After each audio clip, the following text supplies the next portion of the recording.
তো এইবার সবথেকে যে বড় সমস্যাটা আমাকে দিচ্ছে হসপিটাল থেকে প্রেশার করছে যে বাচ্চার নাম কি রাখবে? ঠিক আছে? তো সেইটা নিয়ে হসপিটাল থেকে আমাকে কালকেও বলেছে, আজকেও বলছে। তো আমি বলেছি, "দেখুন, এইভাবে তো হট করে একটা নামের ডিসিশন তো নেওয়া যায় না। যেহেতু এটা সারা জীবনের একটা ইয়ে।" তো আমি বলেছি, "আগে বাড়ির থেকে সবার সাথে একটু আলোচনা করি।"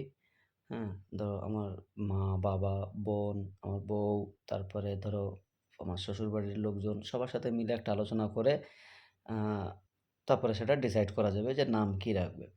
তো অনেকে আবার কমেন্ট করছে, জিজ্ঞাসা করছে যে, "নাম কি রাখবে? নাম কি রাখবে? নাম কিছু ভেবে রেখেছো কিনা?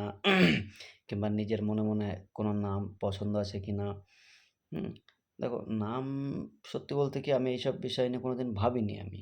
ঠিক আছে? তো আমি মনে করি নাম যদিও যেটাই রাখবো আ শুধু দেখো যে বাবার নামের সাথে মিল থাকবে, বংশের নামের সাথে মিল থাকবে, ভাইদের নামের সাথে মিল থাকবে সেরকম। কিন্তু সেরকম দিলে দেখো আমরা তো এই জেনারেশনের ছেলে। তো নামের ১ম অক্ষরটা দেখতে হবে।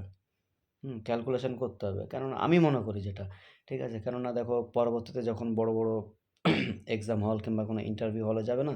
তখন এই নামের অক্ষর ওয়াইজ যখন বসাবে, তো তখন সেটা ফার্স্ট এ চলে যাবে। ঠিক আছে? কিংবা সেকেন্ড এ চলে আসলো।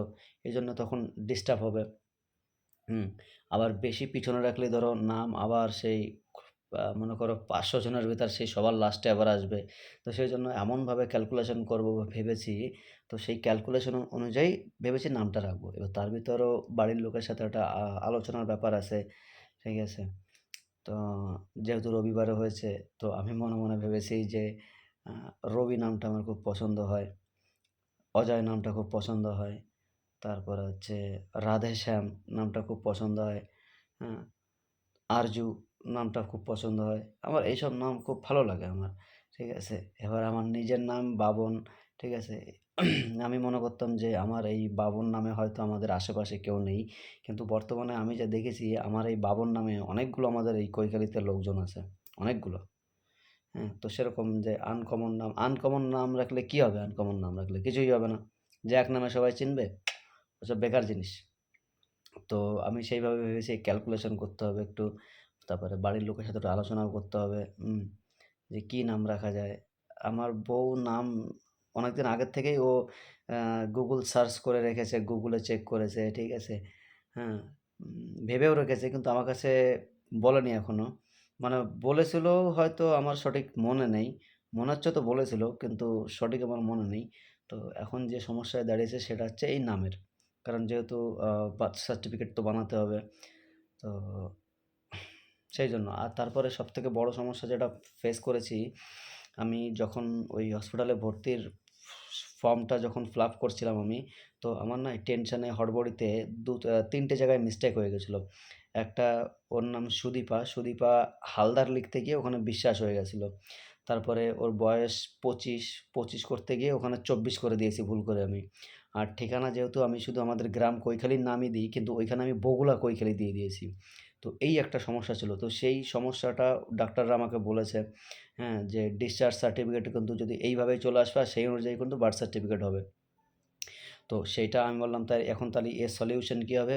ওনারা তখন বললেন যে রিসেপশনে যাও, গিয়ে সলিউশন তুমি ওদের কাছে কথা বলো, দেখো ওরা কী সলিউশন দেয়।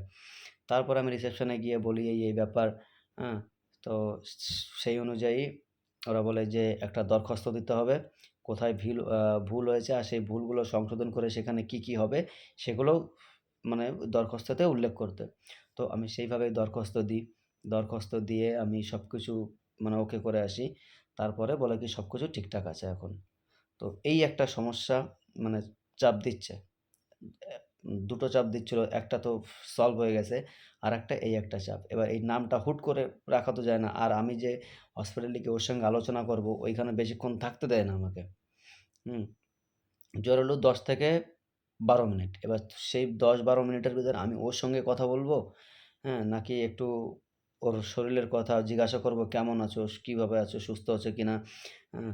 তারপরে আমার বাচ্চাটা কেমন আছে? একটু ওর দিকে একটু তাকিয়ে বসে থাকি। তো এইসব নিয়ে আলোচনা করব না মানে এইসব করব নাকি আমি নাম নিয়ে আলোচনা করব। তো যার জন্য আমাকে ওইটা নিয়েও আমি আলোচনা করিনি এখনো। তো দেখা যাক এবার বাড়ির লোকের সাথে সবার সাথে আলোচনা করি। দেখি কি হয়। হুম, কি হয় তারপরে সবটা তোমাদের জানাবো আমি। হুম, তো তোমরা প্রে করো যাতে তোমাদের আশীর্বাদে যাতে সবাই সুস্থ থাকতে পারে। এইটুকুই তোমাদের কাছে চাওয়া। হুম।